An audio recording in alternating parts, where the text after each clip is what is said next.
ನಮಸ್ಕಾರ ಸ್ನೇಹಿತರೆ, ನ್ಯೂಸ್ ಶೋಗೆ ಸ್ವಾಗತ. ನಾನು ಶಿವರಾಜ್ ಬಾಣಂಕಿ. ದಾಸ, ಡಿ ಬಾಸ್, ಕರಿಯ, ಡೆವಿಲ್ ಹೀಗೆ 10 ಹಲವು ಹೆಸರುಗಳಿಂದ ಅಭಿಮಾನಿಗಳ ಮನದಲ್ಲಿ ಮನೆ ಕಟ್ಟಿದವರು ದರ್ಶನ್. ಆದರೆ ಒಂದೇ ಒಂದು ಕೊಲೆ ಕೇಸ್ನಲ್ಲಿ ದರ್ಶನ್ ಅಂಧರಾಗಿದ್ರು. ರೇಣುಕಾಸ್ವಾಮಿ ಕೊಲೆ ಕೇಸ್ನಲ್ಲಿ ದರ್ಶನ್ ಮಾತ್ರ ಅಲ್ಲ, ಅವರ ಗೆಳತಿ ಪವಿತ್ರ ಗೌಡ ಸೇರಿದಂತೆ 17 ಜನ ಆರೋಪಿಗಳು ಲಾಕ್ ಆಗಿದ್ರು. ದಾಸ ಜೈಲಿನ ಕಂಬಿ ಹಿಂದೆ ಸೇರ್ತಾ ಇದ್ದಂತೆ ಫ್ಯಾನ್ಸ್ ಆಕ್ರಂದನ ಮುಗಿಲು ಮುಟ್ಟಿತ್ತು. ದರ್ಶನ್ ಇದ್ದ ಜೈಲ್ ಬಳಿ, ದೇವಸ್ಥಾನದ ಬಳಿ ದರ್ಶನ್ ರಿಲೀಸ್ ಆಗಲಿ ಅಂತ ಪ್ರಾರ್ಥನೆ ಸಲ್ಲಿಸ್ತಾ ಇದ್ರು. ಈಗ ಆ ಪ್ರಾರ್ಥನೆಗೆ ಫಲ ಸಿಕ್ಕಿದೆ.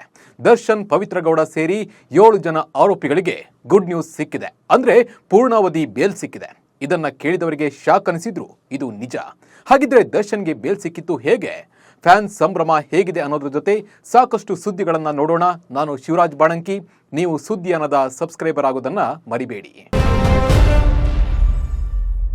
ಅಭಿಮಾನಿಗಳ ಪಾಲಿನ ದಾಸ, ಕನ್ನಡ ಸಿನಿಮಾ ಇಂಡಸ್ಟ್ರಿಯ ಡಿ ಬಾಸ್ ದರ್ಶನ್ ತೂಗುದೀಪ್ ಇದೇ ವರ್ಷ ಜೈಲಿಗೆ ಹೋಗಿದ್ರು.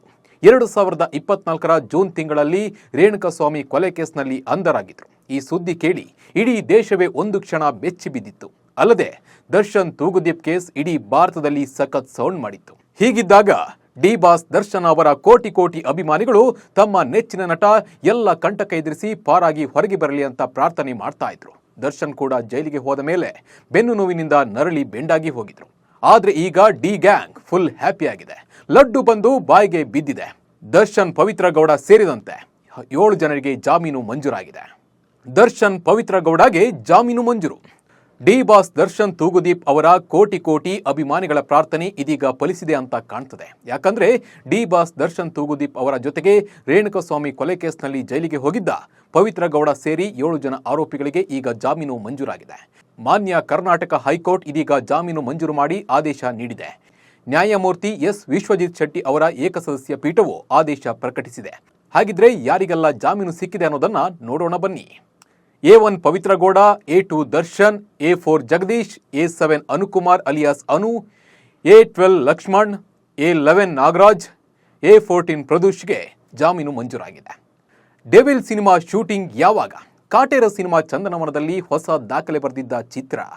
ದರ್ಶನ್ ಯಶಸ್ಸಿನ ಮತ್ತೊಂದು ಮೆಟ್ಟಿಲೇರಿದ್ರು. ಕಾಟೇರ ಬಳಿಕ ಅವರು ಡೆವಿಲ್ ಸಿನಿಮಾದಲ್ಲಿ ನಟಿಸ್ತಾ ಇದ್ರು. ಸಿನಿಮಾ ಶೂಟಿಂಗ್ ಆಗಲೇ ಆರಂಭವಾಗಿತ್ತು.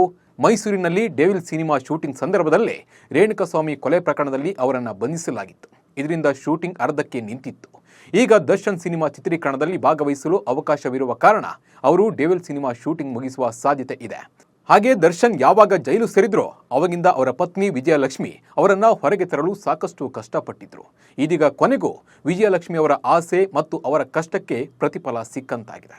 ಜೈಲಿನಿಂದ ಹೊರಬಂದು ಒಂದಾಗುತ್ತಾ ಜೋಡಿ. ಹೌದು, ರೇಣುಕಾಸ್ವಾಮಿ ಕೊಲೆ ಪ್ರಕರಣದಲ್ಲಿ A1 ಆರೋಪಿ ಪವಿತ್ರ ಹಾಗೂ A2 ಆರೋಪಿ ದರ್ಶನ್ ಇಬ್ಬರಿಗೂ ಬಿಗ್ ರಿಲೀಫ್ ಸಿಕ್ಕಿದೆ. ಜೈಲಿನಿಂದ ಇಬ್ಬರು ಕೂಡ ಜಾಮೀನು ಪಡೆದಿದ್ದಾರೆ. ಹೀಗಾಗಿ ಒಟ್ಟಿಗೆ ಜೈಲಿಗೆ ಹೋದ ಜೋಡಿ ಹಕ್ಕಿ ಒಟ್ಟಿಗೆ ಜಾಮೀನು ಪಡೆದುಕೊಂಡಿದೆ. ಇನ್ನೇನು ಪವಿತ್ರ ಗೌಡ ಜೈಲಿನಿಂದ ಹೊರಬರಲಿದ್ದಾರೆ. ಈಗಾಗಲೇ ಜೈಲಿನಿಂದ ಹೊರಗಿರುವ ದರ್ಶನ್ ಕೂಡ ಬಿಗ್ ರಿಲೀಫ್ ಸಿಕ್ಕಂತಾಗಿದೆ. ಅಲ್ಲಿಗೆ ಇಬ್ಬರು ಕೂಡ ಜೈಲಿನಿಂದ ಹೊರಬರಲಿದ್ದು ಇಬ್ಬರು ಮತ್ತೆ ಒಂದಾಗ್ತಾರಾ ಅಥವಾ ದೂರ ಇರ್ತಾರಾ ಎನ್ನುವ ಪ್ರಶ್ನೆ ಕೂಡ ಹುಟ್ಟುಕೊಂಡಿದೆ. ಯಾಕಂದ್ರೆ ರೇಣುಕಾಸ್ವಾಮಿ ಕೊಲೆ ನಡೆದಿದ್ದು ಎನ್ನಲಾಗಿದ್ದು ಪವಿತ್ರ ಗೌಡ ವಿಚಾರಕ್ಕೆ ಅನ್ನೋದು ಸಹ ಎಲ್ಲರಿಗೂ ಗೊತ್ತಿರುವ ವಿಚಾರ. ಹೀಗಾಗಿ ಇವರಿಬ್ಬರು ಮುಂದಿನ ನಡೆ ಹೇಗಿರುತ್ತೆ ಅನ್ನೋದು ಸಾಕಷ್ಟು ಕುತೂಹಲವನ್ನ ಕೆರಳಿಸಿದೆ.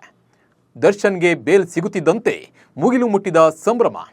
ದಾಸನಿಗೆ ಬೇಲ್ ಸಿಗುತ್ತಿದ್ದಂತೆ ಫ್ಯಾನ್ಸ್ ಕೂಡ ಫುಲ್ ಖುಷಿಯಾಗಿದ್ದಾರೆ. ಪಟಾಕಿ ಸಿಡಿಸಿ ದರ್ಶನ್ ಫೋಟೋಗೆ ಪೂಜೆ ಸಲ್ಲಿಸಿದ್ದಾರೆ. ಹಾಗೆ ತರುಣ್ ಸುಧೀರ್, ಸೋನಲ್, ರಕ್ಷಿತಾ ಪ್ರೇಮ್ ಕೂಡ ಪೋಸ್ಟ್ ಮಾಡಿ ಸಂಭ್ರಮ ಹಂಚಿಕೊಳ್ತಾ ಇದ್ದಾರೆ.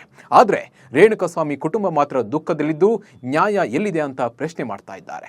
ದರ್ಶನ್ ಆ್ಯಂಡ್ ಗ್ಯಾಂಗ್ ಕೊಲೆ ಮಾಡಿಲ್ಲ ಅಂದ್ರೆ ಕೊಲೆ ಮಾಡಿದ್ದು ಯಾರು ಅನ್ನೋ ಪ್ರಶ್ನೆಗಳಿಗೆ ಉತ್ತರವೇ ಇಲ್ಲದಂತಾಗಿದೆ.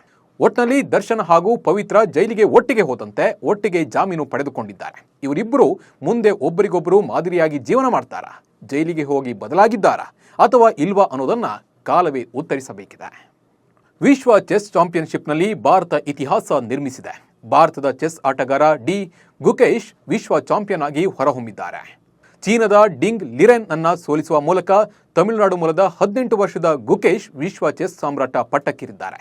ಸಿಂಗಾಪುರದಲ್ಲಿ ನಡೆದ ವಿಶ್ವ ಚಾಂಪಿಯನ್ಶಿಪ್ನಲ್ಲಿ ಚೀನಾದ ಡಿಂಗ್ ಲಿರೆನ್ ಅನ್ನ ಸೋಲಿಸುವ ಮೂಲಕ ಗುಕೇಶ್ ವರ್ಲ್ಡ್ ಚಾಂಪಿಯನ್ ಆದರು. ಈ ಗೆಲುವಿನ ಮೂಲಕ ಗುಕೇಶ್ ಚೆಸ್ ಇತಿಹಾಸದಲ್ಲಿ ಅತ್ಯಂತ ಕಿರಿಯ ವಿಶ್ವ ಚಾಂಪಿಯನ್ ಎಂಬ ಖ್ಯಾತಿಗೆ ಪಾತ್ರರಾದರು. ವಿಶ್ವನಾಥ್ ಆನಂದ್ ಬಳಿಕ ಚದುರಂಗದ ಕಿಲಾಡಿಯಾದ 2ನೇ ಭಾರತೀಯ ಎಂಬ ಹೆಗ್ಗಳಿಕೆಗೆ ಗುಕೇಶ್ ಪಾತ್ರರಾಗಿದ್ದಾರೆ. ಹಾಗಿದ್ರೆ ಯಾರು ಇವರು ಅನ್ನೋದನ್ನ ನೋಡೋಣ ಬನ್ನಿ. ಡಿ ಗುಕೇಶ್. ಪೂರ್ತಿ ಹೆಸರು ಗುಕೇಶ್ ದೊಮ್ಮರಾಜು. ಮೂಲತಃ ತಮಿಳುನಾಡಿನವರು. ತಮ್ಮ 7ನೇ ವಯಸ್ಸಿಗೆ ಚೆಸ್ ಆಡಲು ಶುರು ಮಾಡಿದ ಗುಕೇಶ್ 12ನೇ ವಯಸ್ಸಿಗೆ ಚೆಸ್ ಗ್ರ್ಯಾಂಡ್ ಮಾಸ್ಟರ್ ಆಗಿ ದೊಡ್ಡ ಸಾಧನೆಯನ್ನ ಮಾಡಿದ್ರು.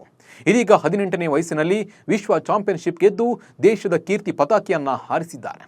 ಕಳೆದ 7 ವರ್ಷಗಳ ಹಿಂದೆ ಅತಿ ಕಿರಿಯ ವಿಶ್ವ ಚೆಸ್ ಚಾಂಪಿಯನ್ ಆಗಬೇಕೆಂಬ ಕನಸು ಹೊಂದಿದ್ದೇನೆ ಎಂದು ಹೇಳಿದ್ದ ಗುಕೇಶ್ ಈಗ ಆ ಕನಸನ್ನ ಪೂರ್ತಿಗೊಳಿಸಿದ್ದಾರೆ. ಚೆಸ್ ಪಟು ಗುಕೇಶ್ಗೆ ಪ್ರಧಾನಿ ನರೇಂದ್ರ ಮೋದಿ, ರಾಷ್ಟ್ರಪತಿ ದ್ರೌಪದಿ ಮುರ್ಮು ಸೇರಿದಂತೆ ಹಲವು ಗಣ್ಯರು, ಸೆಲೆಬ್ರಿಟಿಗಳು, ದಿಗ್ಗಜರು ಶುಭಾಶಯಗಳ ಸುರಿಮಳೆಯನ್ನೇ ಸುರಿಸುತ್ತಾ ಇದ್ದಾರೆ. ಕೇವಲ 18ನೇ ವಯಸ್ಸಿಗೆ ವಿಶ್ವ ಚೆಸ್ ಚಾಂಪಿಯನ್ ಆಗಿ ಗುಕೇಶ್ ಹೊರಹೊಮ್ಮಿದ್ದಾರೆ. ಗೆಲುವಿಗಾಗಿ ನಡೆದ 14ನೇ ಸುತ್ತಿನಲ್ಲಿ ಚೀನಾದ ಡಿಂಗ್ ಲಿರೆನ್ ಸೋಲಿಸಿದ ಗುಕೇಶ್ ಇತಿಹಾಸವನ್ನ ರಚಿಸಿದ್ದಾರೆ. 13 ಸುತ್ತುಗಳಲ್ಲಿ ಗುಕೇಶ್ ಹಾಗೂ ಡಿಂಗ್ ಲಿರೆನ್ 6.5 ಅಂಕ ಪಡೆದು ಸಮಬಲ ಸಾಧಿಸಿದ್ರು. ಹೀಗಾಗಿ 14 ಸುತ್ತು ತೀವ್ರ ಕುತೂಹಲಕ್ಕೆ ಕಾರಣವಾಗಿತ್ತು. ಸಮಬಲ ಹೋರಾಟ ಕಂಡು ಬಂದಿತ್ತು. ಟೈ ಬ್ರೇಕರ್ನಲ್ಲಿ ಅಂತ್ಯಗೊಳ್ಳಲಿದೆ ಅನ್ನುವಷ್ಟರಲ್ಲೇ ಗುಕೇಶ್ ಗೆಲುವಿನ ನೆಗೆ ಬೀರಿದ್ರು. ಗುಕೇಶ್ 7.5 ಹಾಗೂ ಡಿಂಗ್ 6.5 ಅಂಕ ಗಳಿಸಿದ್ರು. ಒಂದು ಸಣ್ಣ ತಪ್ಪು ಚೀನಾದ ಹಾಲಿ ಚಾಂಪಿಯನ್ ಡಿಂಗ್ ಲಿರೆನ್ ಸೋಲಿಗೆ ಕಾರಣವಾಯಿತು. ಗುಕೇಶ್ ಡಿ ಹುಟ್ಟಿದ್ದು 2006ರಲ್ಲಿ. ಚೆನ್ನೈನಲ್ಲಿ ಗುಕೇಶ್ ತನ್ನ ಪೋಷಕರ ಜೊತೆಗೆ ವಾಸವಾಗಿದ್ದಾರೆ. ತೆಲುಗು ಕುಟುಂಬವಾದರೂ ಹುಟ್ಟಿ ಬೆಳೆದಿದ್ದು ಚೆನ್ನೈನಲ್ಲಿ. ಗುಕೇಶ್ ತಂದೆ ಹೆಸರು ರಜನಿಕಾಂತ್, ತಾಯಿ ಹೆಸರು ಪದ್ಮಾ. ಗುಕೇಶ್ ತನ್ನ 7ನೇ ವಯಸ್ಸಿನಲ್ಲಿ ಚೆಸ್ ಅಭ್ಯಾಸ ಆರಂಭಿಸಿದ್ದಾರೆ. 2013ರಲ್ಲಿ ಗುಕೇಶ್ ವಾರದ 3 ದಿನ ತಲಾ 1 ಗಂಟೆಯಂತೆ ಚೆಸ್ ಆಡಲು ಆರಂಭಿಸಿದ್ರಂತೆ. ಅಷ್ಟೇ ವೇಗದಲ್ಲಿ ಗುಕೇಶ್ ಚೆಸ್ ಪಟು ಆಗಿ ಹೊರಹೊಮ್ಮಿದ್ರು. ಹೀಗೆ ಅತಿ ಕಿರಿಯ ವಯಸ್ಸಿನಲ್ಲಿ ಗುಕೇಶ್ ಚೆಸ್ ಟೂರ್ನಿಮೆಂಟ್ಗಳಲ್ಲಿ ಪಾಲ್ಗೊಂಡು ಪ್ರಶಸ್ತಿಯನ್ನ ಗೆಲ್ಲತೊಡಗಿದ್ರು. ಜಯದ ನೆಗೆ ಬೀರಿದ ಬೆನ್ನಲ್ಲೇ ಕಣ್ಣೀರು ಹಾಕಿದ್ರು. ಗುಕೇಶ್ ಭಾವುಕ ಕ್ಷಣದ ವಿಡಿಯೋ ಫೋಟೋಗಳು ಸಾಮಾಜಿಕ ಜಾಲತಾಣದಲ್ಲಿ ಸಹ ವೈರಲ್ ಆಗ್ತಾ ಇದೆ. ಸೋಷಿಯಲ್ ಮೀಡಿಯಾದಲ್ಲಿ ತೆಲುಗು ವರ್ಸಸ್ ತಮಿಳು ವಾರ್. ವಿಶ್ವ ಚೆಸ್ ಚಾಂಪಿಯನ್ನಲ್ಲಿ ಗೆಲ್ತಾ ಇದ್ದಂತೆ ಕೆಲವರು ಸೋಷಿಯಲ್ ಮೀಡಿಯಾದಲ್ಲಿ ಈತ ತೆಲುಗು ಹುಡುಗ ನಮ್ಮವ ಎಂದು ಹೇಳಿಕೊಂಡಿರುವುದು ತಮಿಳು ಭಾಷಿಕರ ಕೋಪಕ್ಕೆ ಕಾರಣವಾಗಿದೆ.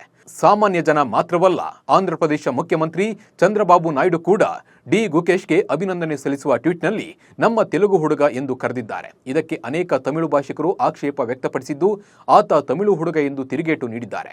ಡಿ ಗುಕೇಶ್ ಸಾಧನೆಗೆ ಮೆಚ್ಚುಗೆ ವ್ಯಕ್ತಪಡಿಸಿದ ತಮಿಳುನಾಡು ಸಿಎಂ ಸ್ಟಾಲಿನ್ ಟ್ವೀಟ್ ಮಾಡಿದ್ದು, 18ನೇ ವಯಸ್ಸಿನಲ್ಲಿ ವಿಶ್ವ ಚೆಸ್ ಚಾಂಪಿಯನ್ ಆಗಿದ್ದಕ್ಕೆ ಅಭಿನಂದನೆಗಳು. ಮತ್ತೊಬ್ಬ ವಿಶ್ವ ದರ್ಜೆಯ ಚಾಂಪಿಯನ್ ಅನ್ನ ನೀಡುವ ಮೂಲಕ ಚೆನ್ನೈ ಚೆಸ್ನ ಜಾಗತಿಕ ರಾಜಧಾನಿಯಾಗಿದೆ. ಇಡೀ ತಮಿಳುನಾಡು ನಿನ್ನ ಸಾಧನೆಗೆ ಹೆಮ್ಮೆ ಪಡುತ್ತದೆ ಎಂದು ಮೆಚ್ಚುಗೆ ವ್ಯಕ್ತಪಡಿಸಿದ್ದಾರೆ. ಅದೇನೇ ಇದ್ರೂ ಗುಕೇಶ್ ದೇಶಕ್ಕಾಗಿ ಆಡಿ ವಿಶ್ವ ಚಾಂಪಿಯನ್ ಪಟ್ಟ ತಂದಿದ್ದಾರೆ. 11.45 ಕೋಟಿ ಗೆದ್ದ ಡಿ ಗುಕೇಶ್. ಚೆಸ್ ವಿಶ್ವ ಚಾಂಪಿಯನ್ಶಿಪ್ನಲ್ಲಿ ಪ್ರತಿ ಗೆಲುವಿಗೆ ಬಹುಮಾನ ನೀಡಲಾಗುವುದು. ಅದರಂತೆ ಡಿ ಗುಕೇಶ್ 11.45 ಕೋಟಿ ರೂಪಾಯಿ ಮೊತ್ತವನ್ನು ಗಳಿಸಿದ್ರು. ಡಿಂಗ್ ಲಿರೆನ್ಗೆ 9.75 ಕೋಟಿ ರೂಪಾಯಿ ಸಿಕ್ಕಿದೆ. ಇಲ್ಲಿ ಪ್ರತಿ ಗೆಲುವಿಗೆ $2 ಲಕ್ಷ ಸಿಗುತ್ತೆ. 3 ಗೇಮ್ ಗೆದ್ದ ಗುಕೇಶ್ ಈ ಮೂಲಕ $6 ಲಕ್ಷ ಪಡೆದರು. ಉಳಿದ $1.5 ಮಿಲಿಯನ್ ಬಹುಮಾನ ಮೊತ್ತವನ್ನು ಇಬ್ಬರಿಗೂ ಸಮನಾಗಿ ಹಂಚಲಾಗುತ್ತದೆ. ಭಾರತೀಯ ಚೆಸ್ ತಂಡಕ್ಕೆ ಗುರುವಾಗಿ ಜವಾಬ್ದಾರಿ ಹೊತ್ತುಕೊಂಡಿರುವ ವಿಶ್ವನಾಥ್ ಆನಂದ್ ಗುಕೇಶ್ ರನ್ನ ರೂಪಿಸಲು ಶ್ರಮಿಸಿದ್ದಾರೆ. ಚೆಸ್ ವಿಶ್ವಕಪ್ ಪ್ರತಿ 2 ವರ್ಷಕ್ಕೊಮ್ಮೆ ನಡೀತದೆ. ಅತಿ ಚಿಕ್ಕ ವಯಸ್ಸಿನಲ್ಲಿ ವಿಶ್ವ ಚೆಸ್ ಚಾಂಪಿಯನ್ ಆದ ನಮ್ಮ ಭಾರತೀಯ ಗುಕೇಶ್ಗೆ ನಮ್ಮದೊಂದು ಸಲಾಂ. ಅಮೆರಿಕದ ಟೆಕ್ಸಾಸ್ನಲ್ಲಿ 2 ಇಂಜಿನ್ಗಳ ಚಿಕ್ಕ ವಿಮಾನ ರನ್ವೇ ಬದಲಿಗೆ ರಸ್ತೆಗೆ ಇಳಿದಿದೆ. ರಸ್ತೆಗೆ ಇಳಿದ ತಕ್ಷಣ ವಿಮಾನ 2 ತುಂಡಾಗಿದ್ದು ಅಪಘಾತದಲ್ಲಿ 4 ಮಂದಿ ಗಾಯಗೊಂಡಿದ್ದಾರೆ. ರಸ್ತೆಯಲ್ಲಿ ಚಲಿಸುತ್ತಿದ್ದ 3 ಕಾರುಗಳಿಗೆ ವಿಮಾನ ಡಿಕ್ಕಿ ಹೊಡೆದಿದ್ದು, ಅಪಘಾತದ ಬಳಿಕ ವಿಮಾನದ ಅವಶೇಷಗಳು ರಸ್ತೆಯಲ್ಲಿ ಚಲ್ಲಾಪಿಲ್ಲಿಯಾಗಿ ಬಿದ್ದಿದ್ದು 4 ಗಾಯಗೊಂಡಿದ್ದು 3 ಅಪಾಯದಿಂದ ಪಾರಾಗಿದ್ದಾರೆ. ಖಾಸಗಿ ವ್ಯಕ್ತಿಗಳ ಒತ್ತುವರಿಯಲ್ಲಿರುವ 17,000 ಎಕರೆ ವಕ್ಫ್ ಆಸ್ತಿಯನ್ನ ವಾಪಸ್ ಪಡೆಯಲು ಕ್ರಮ ಕೈಗೊಳ್ಳಲಾಗುವುದು. ಆದರೆ ದೇವಸ್ಥಾನ ಮತ್ತು ರೈತರ ಜಮೀನುಗಳನ್ನು ಮುಟ್ಟುವುದಿಲ್ಲ ಎಂದು ಸಚಿವ ಜಮೀರ್ ಅಹಮದ್ ಖಾನ್ ಸ್ಪಷ್ಟಪಡಿಸಿದ್ದಾರೆ. ವಕ್ಫ್ ಆಸ್ತಿಯಾಗಿ ನಮೂದಿಸಲಾದ ದೇವಸ್ಥಾನ ಅಥವಾ ರೈತರ ಜಮೀನಿನ ದಾಖಲೆಗಳಿದ್ರೆ ಸಲ್ಲಿಸುವಂತೆ ಮನವಿ ಮಾಡಿದ್ದಾರೆ. ಮಂತ್ರಿ ಸ್ಥಾನ ನೀಡಿದ್ದಕ್ಕೆ ನೀನು ಏನು ಮಾಡಿದೆ ಎಂದು ದೇವರು ನಾಳೆ ಕೇಳಿದರೆ ನಾನು ಉತ್ತರ ಕೊಡಬೇಕಲ್ವಾ? ಹಾಗಾಗಿ ಒತ್ತುವರಿಯಾಗಿರುವ ವಕ್ಫ್ ಆಸ್ತಿ ವಾಪಸ್ ಪಡೆಯಲು ಕ್ರಮ ವಹಿಸಲಾಗ್ತಿದೆ ಎಂದು ಜಮೀರ್ ಹೇಳಿದ್ದಾರೆ. ಮುಂದಿನ ವರ್ಷದ ಫೆಬ್ರವರಿಯಲ್ಲಿ ನಡೆಯಲಿರುವ ದೆಹಲಿ ವಿಧಾನಸಭಾ ಚುನಾವಣೆಗೆ ಆಪ್ ಇದೀಗ ಕರ್ನಾಟಕದ ಗೃಹಲಕ್ಷ್ಮಿ ರೀತಿ ಮಹಿಳೆಯರಿಗೆ ಹೊಸ ಭರವಸೆಯನ್ನ ನೀಡಿದೆ. ದೆಹಲಿಯ ಎಲ್ಲಾ ಮಹಿಳೆಯರಿಗೆ ತಕ್ಷಣದಿಂದಲೇ ಮಾಸಿಕ 1,000 ರೂಪಾಯಿ ನೀಡಲಾಗುವುದು. ಚುನಾವಣೆಯಲ್ಲಿ ಆಪ್ ಅಧಿಕಾರಕ್ಕೆ ಬಂದರೆ ಈ ಮೊತ್ತವನ್ನು 2,100 ರೂಪಾಯಿಗೆ ಏರಿಸಲಾಗುವುದು ಎಂದು ಆಪ್ ರಾಷ್ಟ್ರೀಯ ಸಂಚಾಲಕ ಅರವಿಂದ್ ಕೇಜ್ರಿವಾಲ್ ಘೋಷಣೆ ಮಾಡಿದ್ದಾರೆ.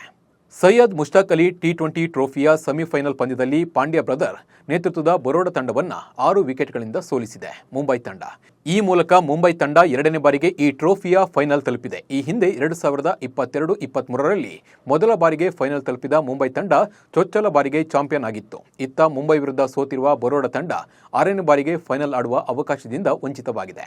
ಅಜಿಂಕ್ಯ ರಹಾನೆ ಅವರ 98 ರನ್ಗಳ ಅದ್ಭುತ ಇನ್ನಿಂಗ್ಸ್ ಮತ್ತು ಶ್ರೇಯಸ್ ಅಯ್ಯರ್ ಅವರ 46 ರನ್ಗಳ ಸಹಾಯದಿಂದ ಮುಂಬೈ 164 ರನ್ಗಳ ಗುರಿಯನ್ನು ಸುಲಭವಾಗಿ ಸಾಧಿಸಿತು. ಇವಿಷ್ಟು ಇವತ್ತಿನ ನ್ಯೂಸ್ ಶೋ ಸುದ್ದಿಗಳು. ನಮಸ್ಕಾರ.